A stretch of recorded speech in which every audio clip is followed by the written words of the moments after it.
Hey guys, and welcome back to Pokémon Colosseum. Last time, we took down Mirabee and Dakeem again. They won't be causing us any more hassle, but given the title is called Cipher Peon Defense Squad, I think we're going to have a little bit of trouble before we're done with this short little part. So, tally-ho, let's continue with Realgam Tower.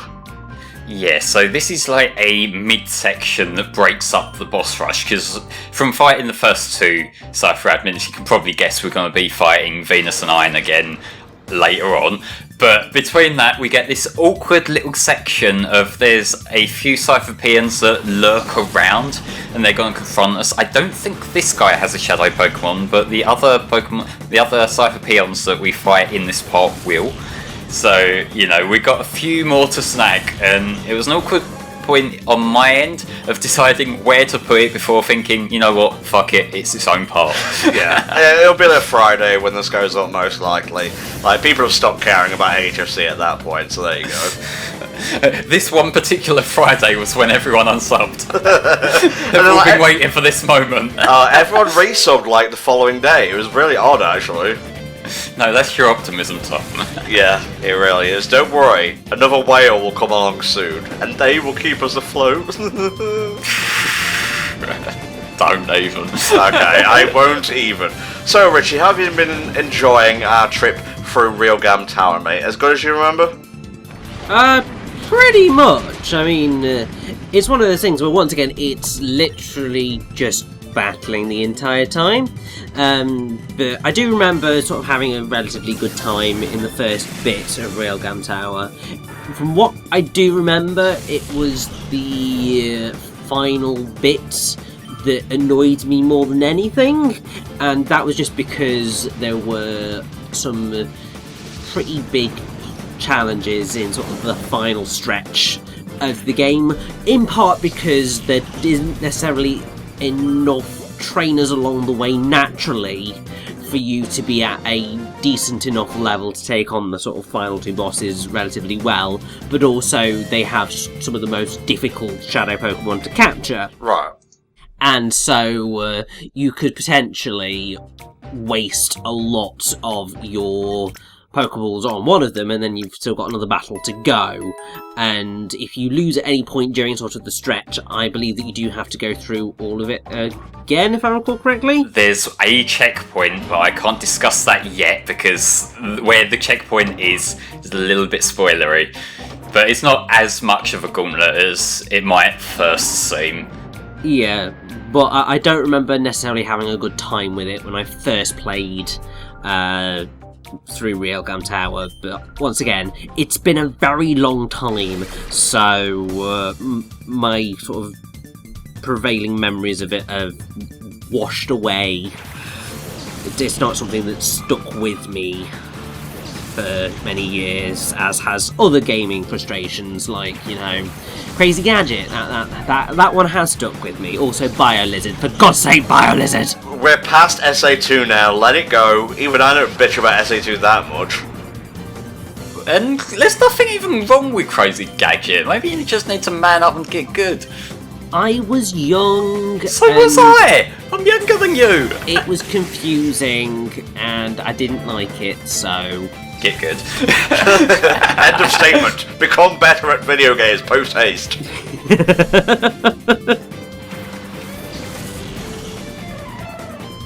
Jumpluff. That is a Pokemon. I seem to recall you saying you don't like this Pokemon, Richie. I'm not the biggest fan of Jumpluff's design. I think, apart from maybe Hoppip, just the line feels underwhelming to me. I've never been too big on Jumpluff on the whole. Like, it's not bad, it does the job, but it seems like a bit of a pathetic thing in comparison to other more stocky grass types. Wow. And I know it is part flying and that's kind of the appeal of it, but like, I'd rather just use something with a bit more weight to it, you know? Like, it's charging up a fucking, like, death beam right now, so you may want to consider your next words carefully. Yeah, although I will say, I don't know if we'll get enough chance to look at it, but his shadow there, look at that! The blocks for his little bubble arm face. It's strange because, like, you look at, say, Suicune and even Sunflora there, they have properly shaped shadows, but Jumpluff got screwed for some reason.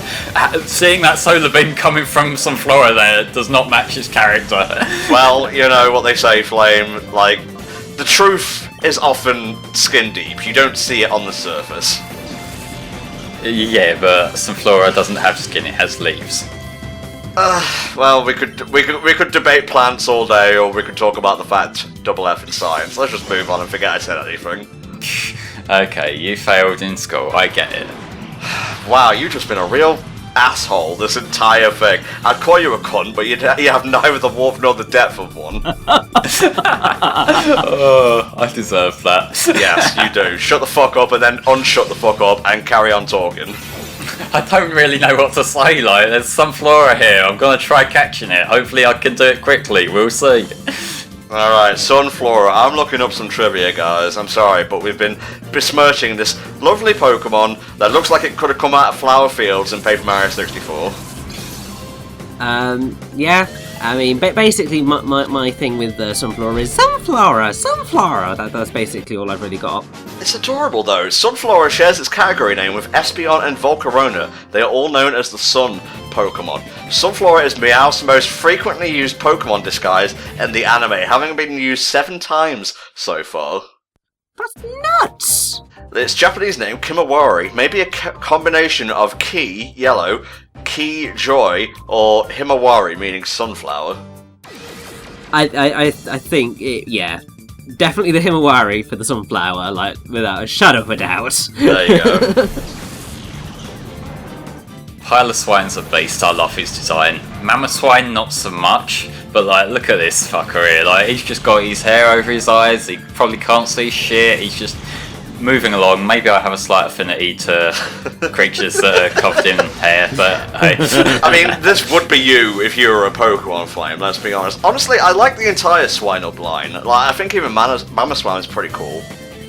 I mean, Mamoswine's okay. I think it's because it looks a little bit derpy, which makes it a bit more of a problem. It's one of the things that a lot of the Gen 4 extra evolutions end up with. They just look a little bit on the derpy side, and even if the idea of the evolution's cool, it doesn't necessarily succeed as well as it perhaps could have done. I think my problem with Mamoswine is more that it just seems a bit too round, and it kind of takes some of the personality away from it. Yeah, it's very sort of crisp and clean from what I remember of the lines. Like, the whole thing with Swinub and... Oh, God. Yes, there's fucking Clayley. He is pissed. sorry, this thing always gives me the heebie-jeebies, but he's like the sweetest thing, like, to Ash and whatnot in the anime, so it's a really weird juxtaposition. Yeah, a little bit. Also, can I just say, I love how you Aurora beamed it in the eye, and it actually blinked that eye. I don't think that was necessarily how it's meant to work, but it looked amazing. Oh no, it was a Psybeam, wasn't it? It wasn't an Aurora beam. It doesn't really matter.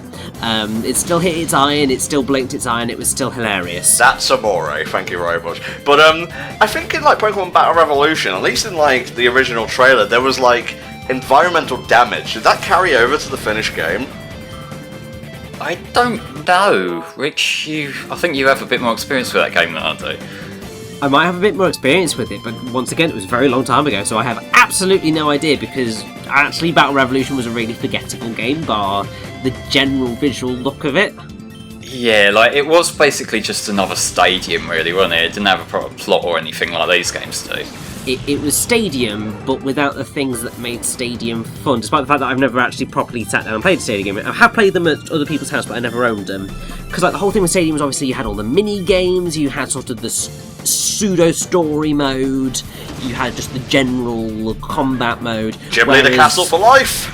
Yeah, whereas with Battle Revolution it was just sort of the Colosseums. That was it. And it was just like... Wow. Oh, I mean, obviously there was online, which, yay! But, yeah, it was very disappointing as a game. Especially considering, obviously, it was the first console Pokemon game after XD Gale of Darkness. And I think I was quite looking forward to a third, like, Shadow Pokemon game, and then it didn't happen, and we got that, and it was just very disappointing. Well, that's what you get for having any expectations in life, mate.